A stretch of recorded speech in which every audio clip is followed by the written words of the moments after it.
Welcome back guys! So for this video, punta muna tayo sa province. Nakitaga lang kami sa outing ng daddy namin dito sa Banyan Spring, Tabugon, Cebu. Since we live in the city, dapat maaga yung gising. By 6:30, nakapag-depart na kami from the city. Drive-thru sa Jolly morning guys! We're here at Jollibee Compostela. Nag-drive-thru me para breakfast. So while waiting for my order, si daddy nangita siyag inununan. Si mami ni Sod kay nag-CR na lang po dan.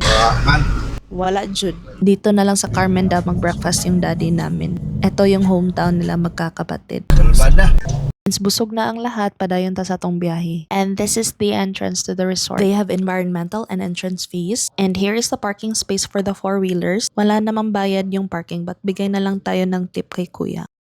So we're here at Banyan Spring. We just have to settle in muna and then let's take a quick tour after. Yun, excited. Sa entrance nila, may flight of stairs going down. Dito na kayo sa baba, mag-avail ng cottage or yung table set with 4 chairs. No pets allowed here. So, eto na yung Banyan Spring. Parang smaller version sa Santo Niño Cold Spring ng Camiguin. Totoo talaga yung chismis ng sobrang clear ng tubig. Not only that, ang linis pa. Enjoy masyado yung daddy namin. Nag-invite pa sa kabilang table na mag-karaoke. This is their grilling station. A video you can smell. Simple lang yung baon namin, but lahat busog. And that's it for part 1. Look forward to part 2. Bye!